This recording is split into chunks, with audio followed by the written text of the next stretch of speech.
আসসালামু আলাইকুম প্রিয় ভাই বোনেরা, আপনারা সবাই ভালো আছেন? আলহামদুলিল্লাহ আমিও ভালো আছি। এটা হচ্ছে বিকেলের দিকে শাক তুলতে গেছিলাম। আমার ননাস আসছে, চলে যাবে, তার জন্য কিছু শাক নিয়ে যাবে। সরিষা শাক, মূলা শাক লাগাইছি আমরা। এখানে গেছে তোলার জন্য, সকালবেলা চলে যাবে, তার জন্য আগের দিন এই শাকগুলো তুলে রাখছে।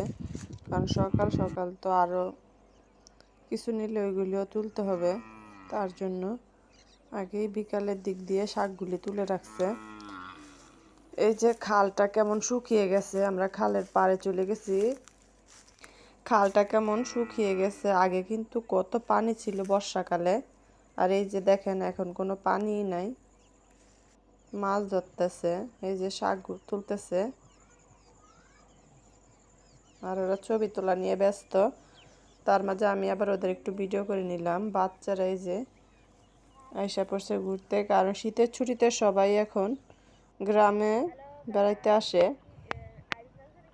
তারপরে বিকালে এই যে আমার ভাসুর সবাইকে জামা কাপড় নিয়ে দিবে তার ছেলের বিয়ে উপলক্ষে, ওইগুলি সবাইকে পছন্দ করে দিতেছে। হাই গাইস, আসসালামু তারপরে আর আলাইকুম। ভিডিও করা হয় নাই। তারপরের দিন এই যাওয়ার যে আমরা সকালে, সবাই আজকে আজকে সকালে যাওয়ার আগে আমাদের এই যে ক্ষেত শশা থেকে খেতে কিছু এসেছি খিরা পেরে সবাই আনলো, আর ওরা বসে বসে বসে মজা বসে আড্ডা করতেছে। আমি দিচ্ছি। ভিডিও করি কারণ ঠিক আমাদের আত্মীয় ঠিক আছে, স্বজনের আমাদের মধ্যে এখানে দেখেন এই যে কেউই আমার ব্লগ বোন, ভিডিও ছোট বানায় বোন না, আমি নুসরাত, বানাই, তার জন্য আমার বড় বোন সবাই সাদিয়া, আমার সাথে মজা করে। এই যে শশা পাড়তাছে ক্ষেত থেকে। ঠিক আছে, আমরা এখন আছি এই যে আমাদের রাসেল, আমাদের বড় ভাই। ঠিক আছে, সবাই মিল্লা এই যে আমগো বড় ভাই সাজ্জাদ এখন শশা পাড়তাছে বেশি বেশি করা করা।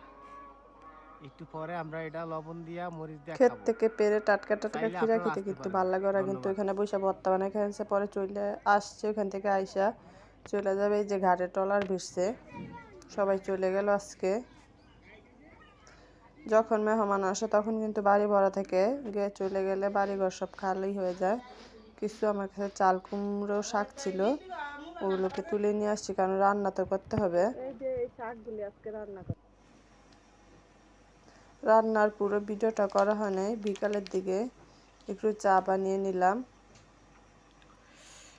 আমার শ্বশুর বলতেছে চা খাবে, পরে চা বানিয়ে দিলাম। আবার আমার শ্বশুর কাছে কফি ছিল, নাতিরা বিদেশ থেকে এসে দাদারে কফি দিছে।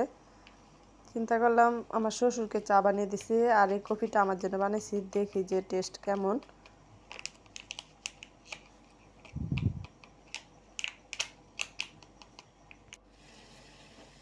পানিও ফুটে আসছে।